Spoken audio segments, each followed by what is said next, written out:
I obviously believe the Bible. That's why I do what I do. But of course, I get that a lot of people do not.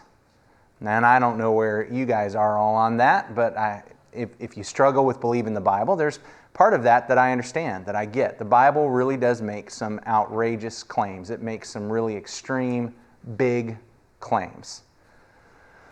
But to me, that makes absolute sense. Anything that's going to be recorded and written by the God of the entire universe, you got to think is going to make some big, big claims. If you've got something, a book, a religion, anything that basically makes claims that anybody and everybody could make, probably what you've got is something that just anybody or everybody made up, right? I mean, if the only thing the Bible ever said was stuff that I could say by myself, it's probably something I could make up. We expect then God of the universe, who has made all things, who is in charge of all things, who is infinite beyond our imagination, that He's going to make some pretty big claims. And these claims, many of them go against what our culture claims. Many of them go against the modern rationalism and naturalism.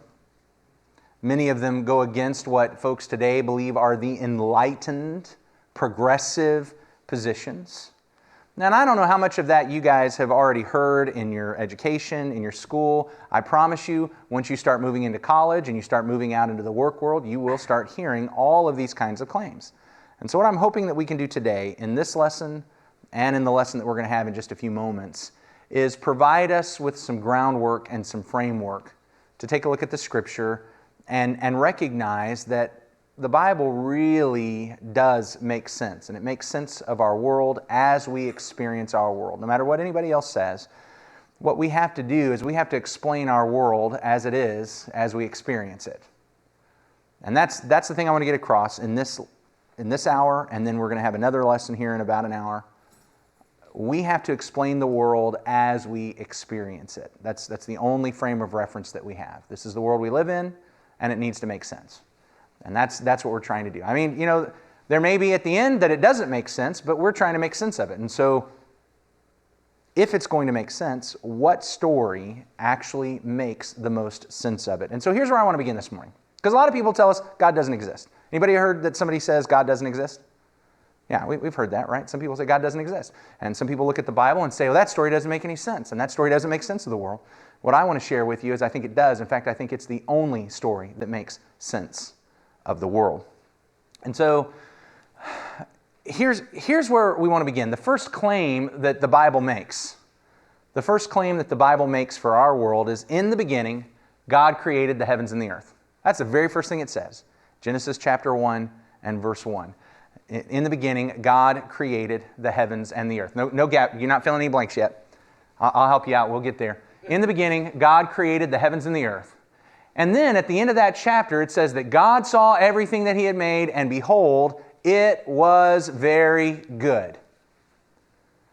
So now here's my question for you.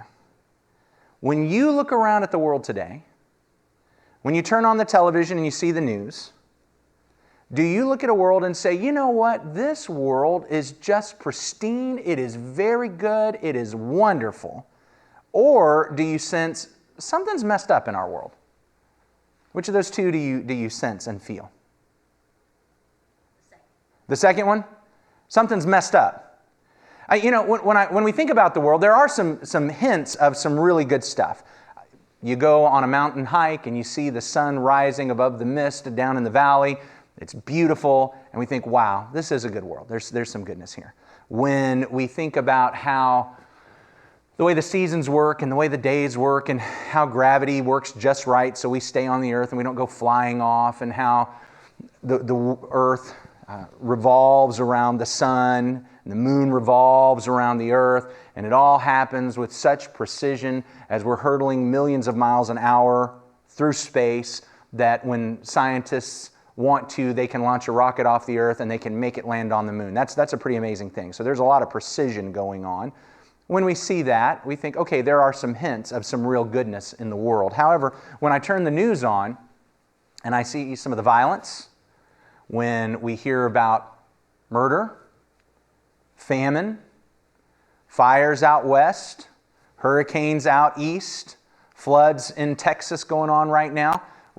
Some of our brethren just finally got into their houses from the flood that happened 2 years ago, and now they're flooded out again. I have some good friends in Texas that they didn't even have their cabinets all the way in yet, and those cabinets are ruined and having to be replaced again. It's when I hear that kind of stuff, I say, no, something is wrong with our world. And so when we have that nagging sense, and guys, that is almost universal. I think almost everybody you ask, in fact, you might try that. You might try asking people, when you look at the world, does it seem like it's exactly as it should be, or does it seem like something's broken? Does it seem like something is messed up? I think what you're going to find is there's a nearly universal nagging sense something is wrong with our world. All of us agreed there's something wrong with our world. So some people look at that and say, but Genesis 1:31 said the world is very good, so the Bible story doesn't make sense. What I want to show you is that actually it's the Bible story that does make sense. If the Bible is true, then this nagging sense that we feel of something being broken and wrong really does make sense. And here's how we're going to accomplish that. There are 3 stories, basically. There are 3 stories, and yes, all of those 3 stories can be broken down into further kinds of stories. But when we back up and we try to look at making sense of the world, there are basically 3 stories that we can tell about how the world got here. And we're going to walk through those 3 stories, and when we're done, my hope is that you will see that the story that the Bible tells is the one that actually makes sense of the world. Okay, so that's the approach we're going to take here. We're going to walk through 3 different stories. And I hope that by the time we're done, you'll see that this story we see in Genesis 1 is the one that really does make sense of the world we experience. So let's talk about the first story. Y'all ready for the first story? Here it is. The first story is stuffism. All right, here's your first blank. Story number 1, stuffism. I will point out, you should see a footnote down there. I'm going to use a couple of terms. They really are trying to be completely explanatory. I'm not trying to dismiss anybody's ideas or demean or be pejorative or... I'm trying to be clear. Some of the other words that we use don't really get at what's being said. So here's the story of stuffism, and you can fill in these blanks right next to that. In the beginning, stuff existed. Stuff. Nothing hovered on the stuff because there was nothing but stuff. In fact, there was no beginning to stuff. Stuff has just always been there. Stuff. When we talk about stuff, this right here is stuff. Okay? Stuff. Here is stuff. Stuff, okay? This is stuff. Got it? Stuff is matter and energy. That's it. It's physical stuff. And that's, in this story, that is all that exists. There is not anything else that exists. All you have is matter and energy. And matter and energy is moving the matter around, and it's banging against each other, and it's spreading out, and it's impacting, and it's all of that stuff is happening. And all you have is stuff. Now, sometimes that seems to make a little bit sense because we look around and what do we see? You see stuff, right? It's stuff. We see a lot of stuff. We interact with stuff. We are made of stuff. We go to class and we learn about how stuff works, right? So when I say that there is nothing spiritual, I am saying that all there is stuff. Now think about what that means. I'm talking right now, which means somehow inside all of this stuff, there's something that is happening that's causing reactions. But stuffism says there's no choice in that. There's no mental, there's no mind, there's actually no thinking. All that's happening is just the banging together of stuff that is producing this. That's all that's happening. That's the story of stuff. Other names for this story, you might hear somebody call it materialism. All right, that means all you have is the material. Other names, naturalism. Naturalism is all that you have is the natural. There's nothing supernatural. There's nothing beyond what is natural. So under letter A there, if you want to list these other names, Darwinism. The reason why this is called Darwinism by some is because there was a scientist. Many of you have heard of Charles Darwin. Have you heard of Charles Darwin? Yeah. Okay, anybody remember what Charles Darwin, what his theory was that he postulated that a lot of people believe now? Just say it out loud. Yeah, the general theory of evolution. Okay. The whole point behind the general theory of evolution is that if God doesn't exist, how did all of this get here? How do we have the complexity and how do we get all these different forms of life that we have today? And so Darwinism is often equated with this idea of naturalism. A lot of times you can just say atheism. Folks say there's no God. Just because somebody doesn't necessarily believe in God doesn't mean they don't believe in anything spiritual, but a lot of times we just, atheism, if you believe there's no God, there's no divine, there's no spiritual, all you have is stuff. There it is, right? That's what we have. Here's the interesting thing. We got a problem when it comes to stuff. Anybody taking physical science or physics? Okay, so you guys, a little bit, all right, yeah. So you've learned some laws. Anybody learn about the laws of thermodynamics? Okay, tell me some of the laws of thermodynamics. Anybody remember any of them? You didn't know this was going to be a science test, did you? It's on camera, we're grading. Anybody remember any of the laws of thermodynamics? Have you heard of the law of entropy? Okay, do you remember what the law of entropy is?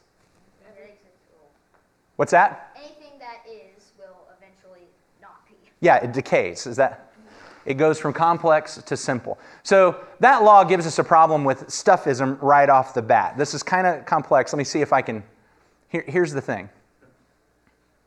If things are getting more and more simple, if things are breaking down, and they have been breaking down forever, if they've been breaking down forever, what state would they be in right now? Nothing. Yeah, it'd be completely broken down, wouldn't it? So the fact that this world is not completely broken down means it hasn't been around forever. Right? Because if it had been around forever, it would have been breaking down forever. It would have broken down as much as it possibly could. It would be completely broken down. There would be no complexity. There'd be no life. There'd be no, it just couldn't be. So according to the laws of stuffism, the world stuff cannot have been here just forever, at least not in this form. There's another law of thermodynamics. This is the first law of thermodynamics. It's called the law of conservation of matter and energy. Anybody remember what that one means? Go ahead. Matter cannot be created or destroyed, it can only be transformed or changed. That's exactly right. Was that what you were going to say? Yeah, that's basically it. It cannot be created or transformed. So here we've got a problem with stuffism. It cannot just have always been here, but it also cannot have come into existence. There can't be a time when it wasn't here. These are the laws of stuffism. These are, as we have studied them, as we have looked at how stuff works, this is what we've discovered. So that automatically gives us a problem. But we'll sweep that aside. Maybe there's something we haven't learned yet, and we'll figure out how all those things go together. That's a problem. But here are the things that I really want us to recognize. As we're dealing with the story of the world, remember what we said. Here's the world we experience it. We've got this nagging sense, and it's an almost universal nagging sense. Something's broken, right? Remember, that's what we said. Something's broken. The world is not as it should be, right? But if stuffism is true, here's some things that we need to understand about stuff. Maybe. Stuff cannot act. So if you want to write that down under letter B. Stuff cannot act. That is, stuff is unable by itself to decide to act. Think about this. This lectern. What is this lectern going to do? It's going to be a lectern. It's going to sit there. Is anybody afraid that in a few moments this lectern is going to decide to walk over there? No, it's not going to do that, is it? Because stuff, go ahead. It's going to decide to sit there. It's going to sit there. That's it. Stuff cannot act. What can stuff do? Stuff can only react. If this lectern is going to move, why is it going to move? Because you made it. Because somebody made it move. You know, it might move. I really want to be careful because I don't want to break it. But you know, what's going to happen is if I hit it like that, it moves, right? Why did it move when I did that? Because you applied force. Because I applied force. And what's the law of motion? Kinetic energy. Every action must have an equal and opposite reaction. Okay, this is the thing. Right now, what we have, it's a law of inertia. The third law of motion by Newton. Every action, equal and opposite reaction. So here's what we need to understand. Stuff cannot make choices. All stuff can do is react. When I hit this lectern, it cannot decide not to move. I have applied a force, and now, by the laws of stuff, it didn't, when I did that, it didn't decide to move. It had to move. Every action has an equal and opposite reaction. When all we have is stuff, when all we have is matter and energy, then all that is happening is a continuing string of equal and opposite reactions. It looks to us, as we consider ourselves, that when I am waving my hands like this, that I have made a choice to try to emphasize what I'm saying by waving my hands like this. That's what it looks like, right? But if all we have is stuff, that cannot happen. If all I am is stuff, I am really nothing more than this lectern. And anything that is going on, no matter what it looks like to us, is nothing more than equal and opposite reactions. There's some type of electrical impulse in my brain that fires off one direction, that causes something to fire off another direction, that causes something to fire off another direction, that produces this stuff.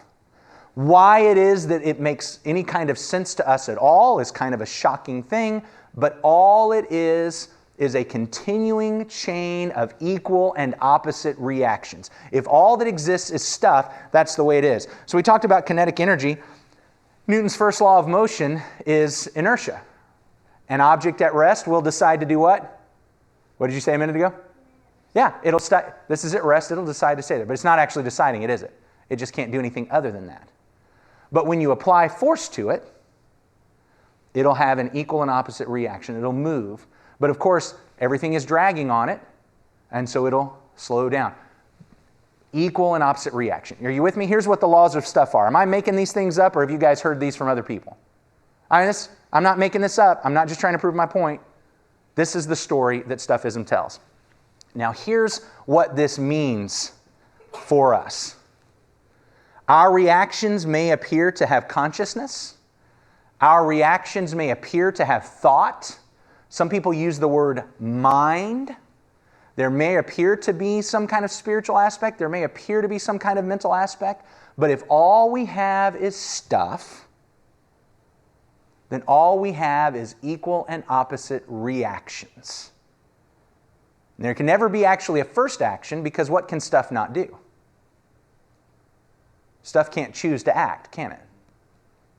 Stuff cannot choose to act. It can only react.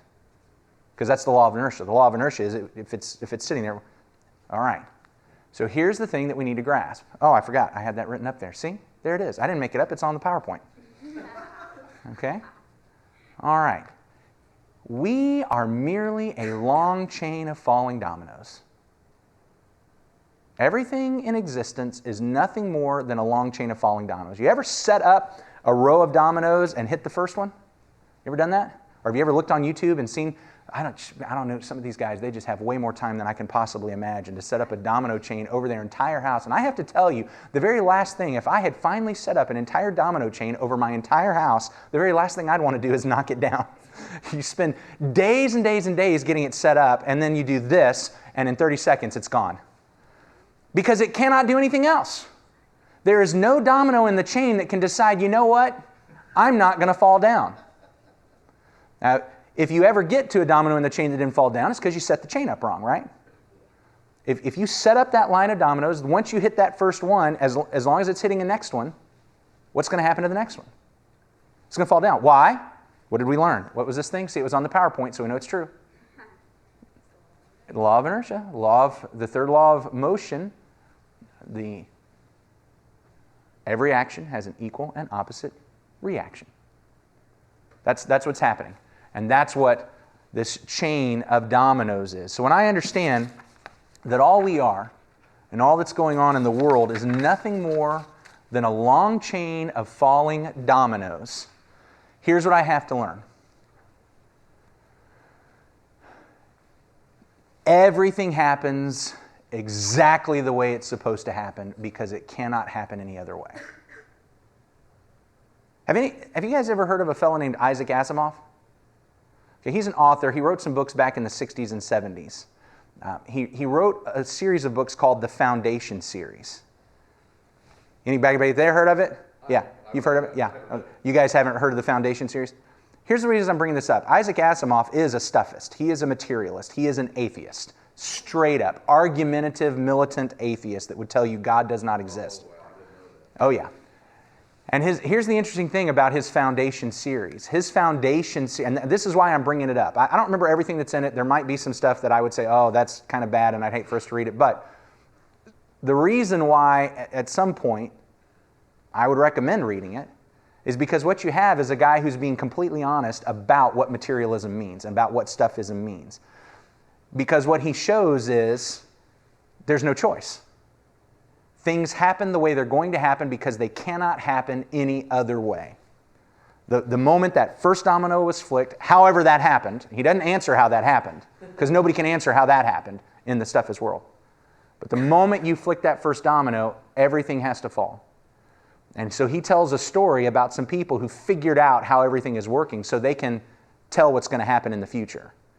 And then they interact with the future. And the amazing thing is that they know by telling people what's going to happen in the future, that actually changes the future. It doesn't change it because it had to happen that way because they're only foretelling it because they had to foretell it. Okay? I mean, you guys see how much of a struggle this is? This is what we're trying to get across. When all you have is stuff, all it is equal and opposite reactions. Has to work out that way. When I understand that, the world is exactly as it should be. If stuffism is true, our world is exactly as it should be, and that nagging sense that the world is not as it should be is a misperception. If stuffism is true, if all there is stuff, if there is no divine, if there's no ability to choose, if there's no spirit, if there's no mind, if there's no mental, if all there is matter and energy, then all that's happening is a whole bunch of equal and opposite reactions. And the world is exactly as it should be. It's not broken at all. It's just the way it is. And that nagging sense, that universal nagging sense, it'd be one thing if maybe one or two people looked around and said, man, things seem messed up. But when you recognize that there's only one or two people out there that don't think that, but almost universally everybody looks around and says, man, this is not how it's supposed to be. We've got to explain why is it that we have that universal sense that something is amiss. If stuffism is true, that nagging sense is just a straight up misperception. All right?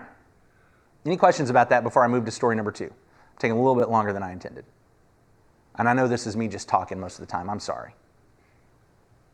All right, so let's look at our second story. You ready for our second story? Here's our second story. Our second story is Spiritism. Spiritism. So we had stuffism. All there is stuff.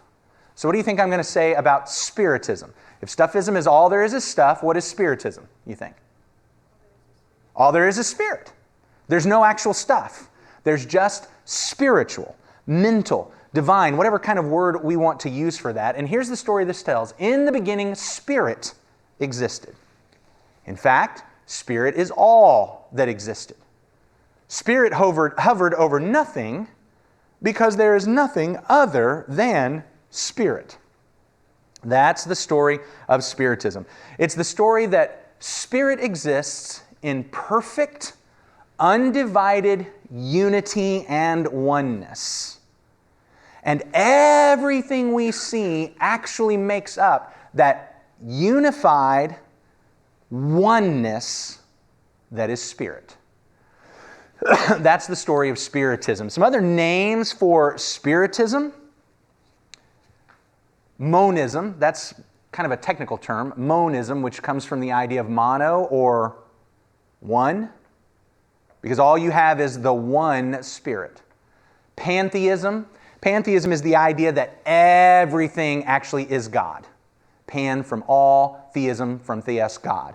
Everything is God. And so this is not that everything is a God, but that everything that exists makes up God, the spiritual. So this makes up God, and this makes up God, and this makes up God, and you make up God. Okay? Everything. That's pantheism. Buddhism and Hinduism are world religions that basically, and I know they have their own little flavor on how this works, but they basically have this idea. In the modern day, we've got New Age mysticism that's following along in this. There's some other terms that we might give for this. Anybody seen Star Wars? All right. Star Wars, actually, guys, in pop culture, is a form of this. When they talk about the Force, fills all, is in all, makes up all.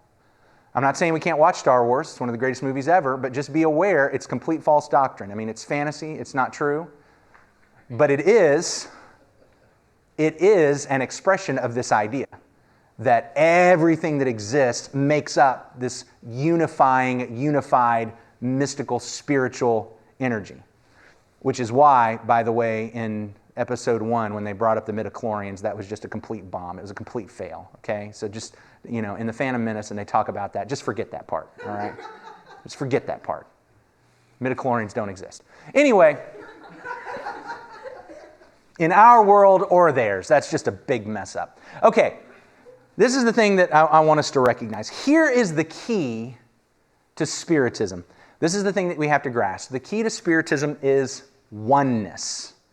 Everything that exists makes up the one unified spiritual reality that we sometimes name God. Whatever name we want to give it, that one spiritual reality is made up of everything. And when I understand that the key to Spiritism is oneness, that means there cannot be, you ready for this word? Two-ness. Okay? I just made that word up. I mean, I made it up a while back, but I'm just, okay. If everything is one, there cannot be two. Does that make sense? If all you have is one, if I have one lectern, I cannot have two lecterns, right? So if everything is one and makes up the one unified thing, there is not two. And all of this, what looks like there being two benches here, what looks like you have 5 fingers, you're looking at that, right? You're thinking, I've got 4 fingers, a thumb, however you want to say that. No. It's all one. And it all makes up the perfect one unified God that makes up all things. And so the imagery, and this is why I have the picture on the screen as I do, the imagery is that we're really all like drops of water in the ocean. Do I have that on the... Whoops, what happened there? I am going the wrong way. You're going back. I know, but I'm hitting the forward button. There we go. I thought I was. All right. Forgetting what slides I have. So the picture, the thing that we need to have in our mind is we are all drops of water in the ocean. In one big vast, one ocean of water. Now here's the problem that we have as we start thinking about this. The problem that we have as we start thinking about this is that we are not drops of water trying to get back to the ocean. Because if I was a drop of water separate from the ocean, what do I have? Do I have one or do I have two? I have two because I have the ocean and then I have the drop of water, right? So I'm not a drop of water trying to get back to the ocean to be one with the universe. I am a drop of water in the ocean. Now guys, here's the question I have for you. How many drops of water make up the ocean? Say that again. 0. Why 0? Because you said it dissipates into the ocean. Once it's in the ocean, it's no longer a drop, is it? That is the thing that we need to grasp. There's not a million drops of water in the ocean. There's not a billion. There's not even just short of infinity, a googolplex or whatever that next number is before infinity. I don't know. There are no drops of water in the ocean. Once it's in the ocean, it's not a drop anymore. And what that means is this idea, even as I'm trying to act like I am a drop of water in this one unified ocean, is not even true. Because I do not actually exist separate from the ocean. All that exists is the ocean. According to Spiritism. According to Spiritism. According to this story. Okay? So, is anybody having a problem with that? What that means is, if there's only one, there cannot be two. Now, here's the thing I want you to think about. If there's only one and there cannot be two, that means there can be nothing that is divided. There is nothing that goes in separate directions. There's not right and left, because that's two. There's not right and wrong, because that's two.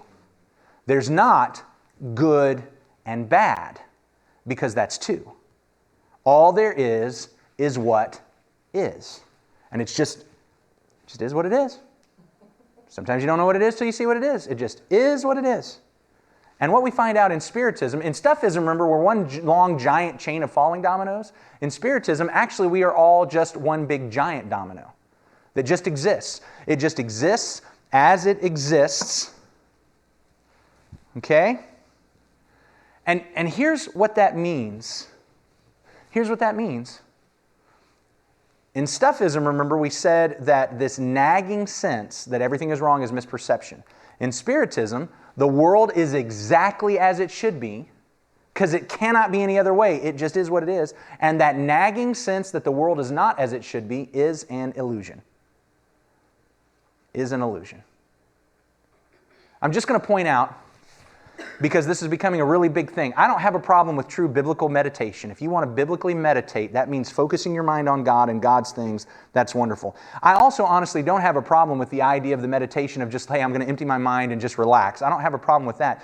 But when you get into Buddhism and Hinduism and they start talking about transcendental meditation, where what you're doing is emptying your mind so that you can be one with the universe, what they're actually trying to get you to do is remember that you don't exist.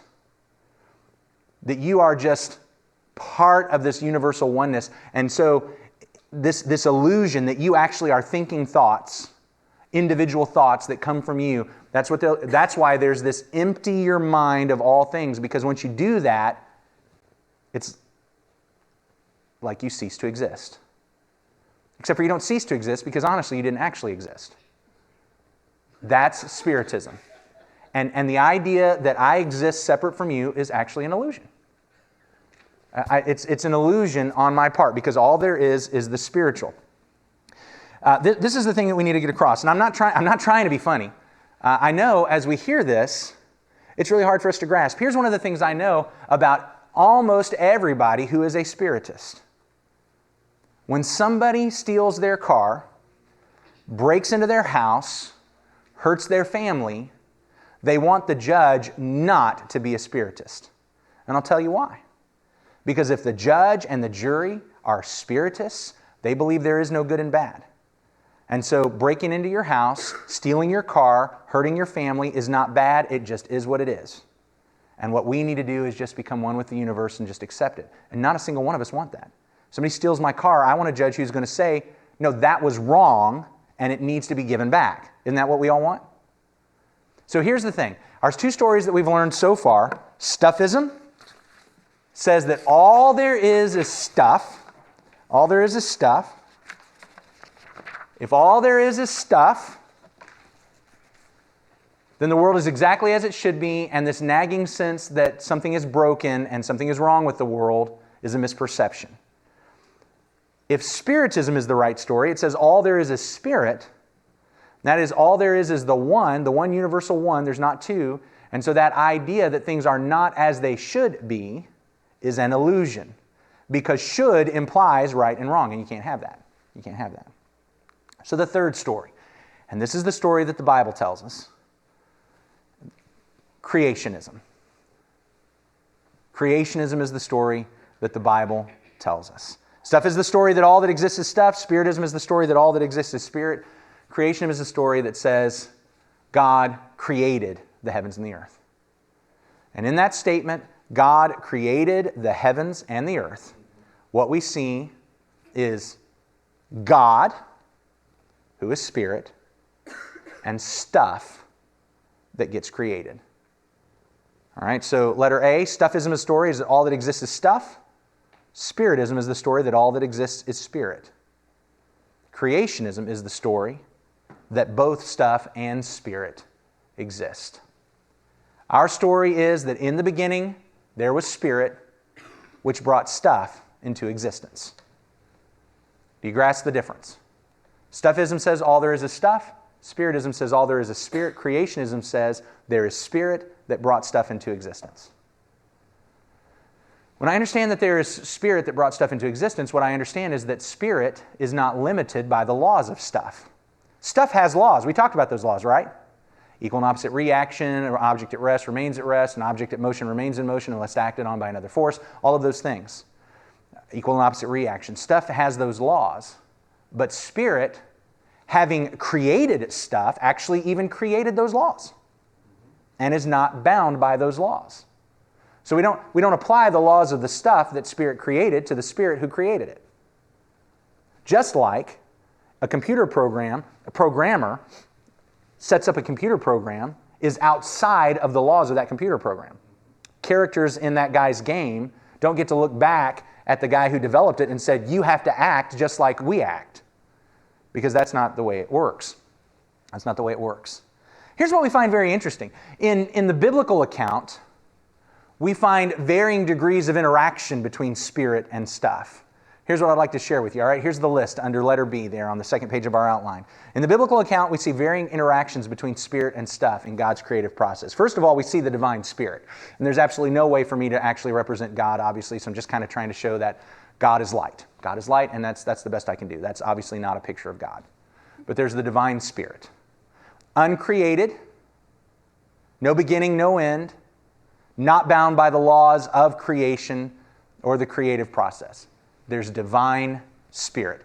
So in that blank there, if you want to write, divine spirit is God. The divine spirit is God. Then what we find is there is created spirit. And when we talk about created spirit, we're talking about spiritual beings like angels, seraphim, cherubim, living creatures, archangels. All of those spiritual creatures, demons, all of those spiritual beings, and whatever they mean, we're not going to get into all of what those things are, but they are spiritual, they are not stuff, but they're not divine. They actually have a different nature than the divine spirit. They are created because the Creator brought all things into existence. Then we start having stuff. There is created stuff. Rocks, dirt, minerals, chemicals, elements, created stuff. But then we have living stuff. So I know that this right now looks like it's just created stuff, but it was at one time living stuff, right? All of this wood used to be a tree. That was stuff created by God, but it has what we call life. It has a life cycle, which is why we would say this is now dead. It's been chopped down. There's no life in it. It's not going to grow. It's not going to reproduce. So there's living stuff. Then you have living conscious stuff. So created stuff is rocks and dirt. Created living stuff is plants, trees. Created living conscious stuff, animals, birds. And I don't know the degree to their consciousness, but a plant doesn't decide to do what it's going to do, either instinctually or otherwise. But a dog, a cat, they make decisions. Some of it may be based completely on instinct. I don't know, but it's not a predestined, foreordained. They have to work that way. There are ways for them to make decisions. They react and they respond by choice. And we see that's true because you take a dog that's been beaten multiple times and it won't come when it's called by its owner, but you got a dog that's loved by its owner, it'll come when it's called because that dog can make the choice based on its experience, just like that. So we've got conscious, we've got created, living, conscious stuff. And then what we have, and this is what's really powerful, is you have created, living, conscious, spiritual stuff, and that's us. And that's the thing that separates us from the animals. Animals are conscious, but we are spiritual. That's the thing that separates us from the plants. They are living, but we are conscious and spiritual. They are not. That's the thing that separates us from the rocks and the minerals. It's stuff, but it's not living, conscious, and spiritual, and we are. We are this wonderful interplay of God's creative bringing spirit and stuff together into one being, which means there are some aspects where we are governed by the laws of stuff. Equal and opposite reaction. The reality is, if some big football player were to come up and just ram into me right now, am I going to be able to decide to just stand here? No, of course not. All right, even if when my kids were the littlest came up and ran against me, I probably wouldn't be able to just stand completely still, because I am governed by some of that laws of stuff. Every action has an equal and opposite reaction. But at the same time, as spiritual, I can make choices.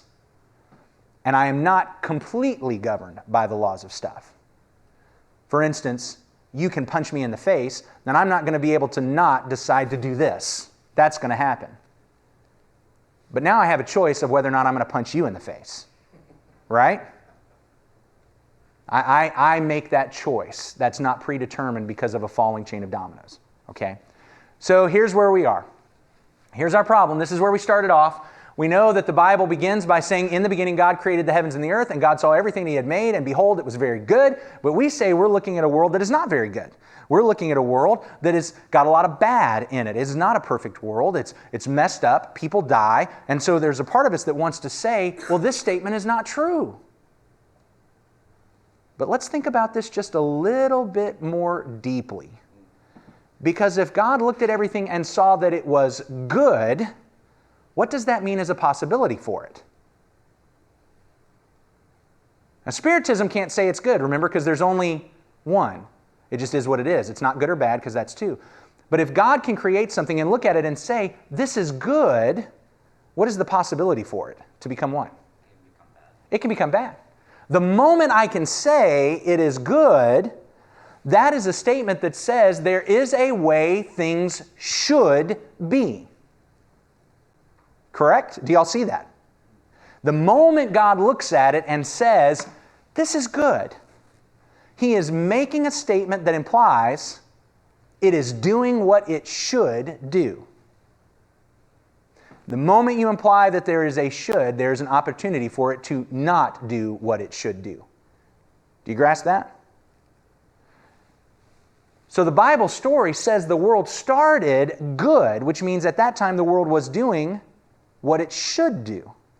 But that statement all by itself implies that there's a possibility for it to do what it should not do. And if it stops doing what it should do, or it starts doing what it should not do, what are we going to say about that world? It's bad. We're going to say it's messed up. It appears broken. It feels broken. And that's actually the story the Bible tells us. Yes, at the beginning, God looked at it and said, it is good. This is the way it should be. But we actually see throughout the entire Bible that what then turned around and started happening is that the created stuff, the living, conscious, spiritual stuff, started making choices that were not as they should be. And here's what's fascinating about that. The created stuff didn't stop doing what it should do. Rocks, dirt, minerals, elements, do you know what they do? They do what they should. They don't do, rocks, they do what rocks should do. Dirt does what dirt should do. Water does what water should do. What we find out is that the created living stuff, plants and trees, you know what they do? They do what God created them to do. They do what they should do. Even the created living conscious stuff, you know what they do? That they do what they should do. Because not being spiritual, their conscience is not a moral conscience. So when a lion decides to eat a gazelle, that's not murder. That is a lion acting as a lion should act. The gazelle just didn't do as good a job at acting how it should act. Didn't run fast enough. Okay?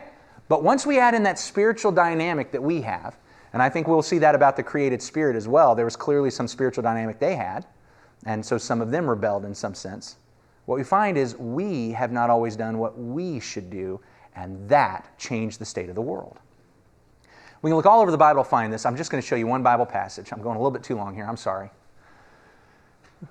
Romans chapter 5 and verse 12. Therefore, just as sin came into the world through one man, and death through sin, so death spread to all men because all sinned.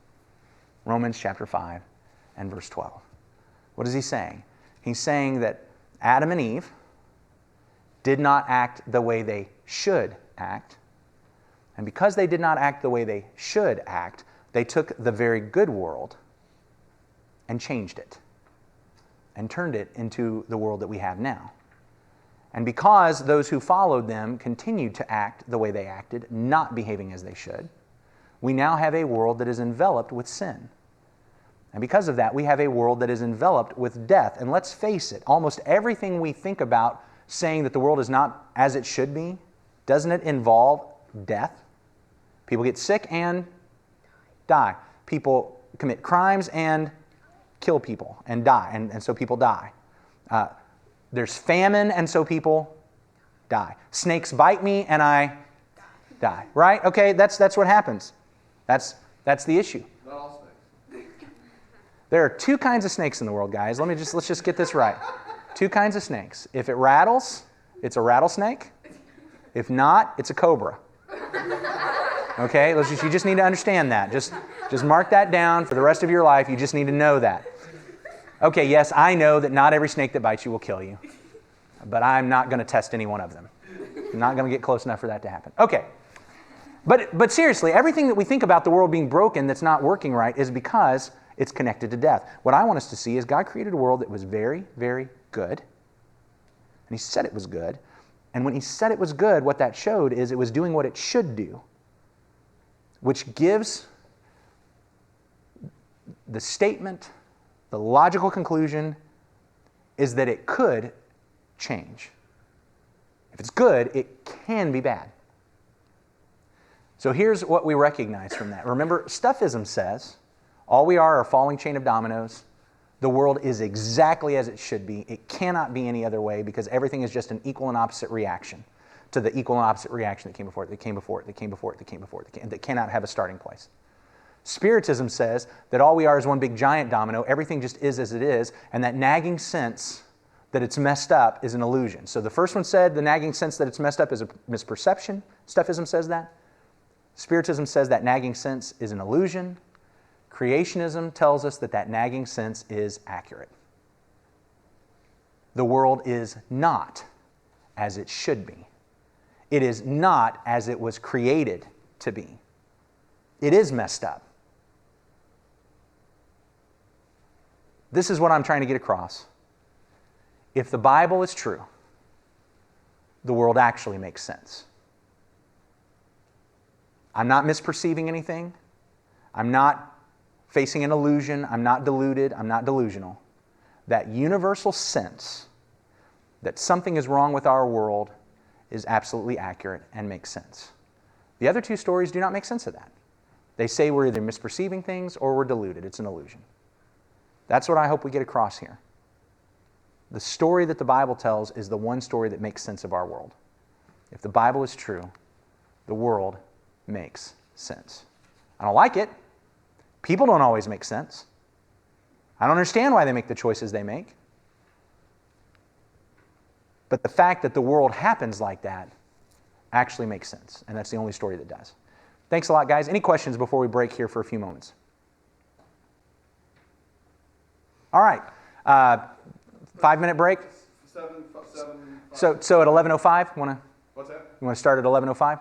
Yeah, 11:05 would be great. All right. We need everybody to get up and go to the bathroom, get a drink of water, exercise your lungs and your body, and reinvigorate.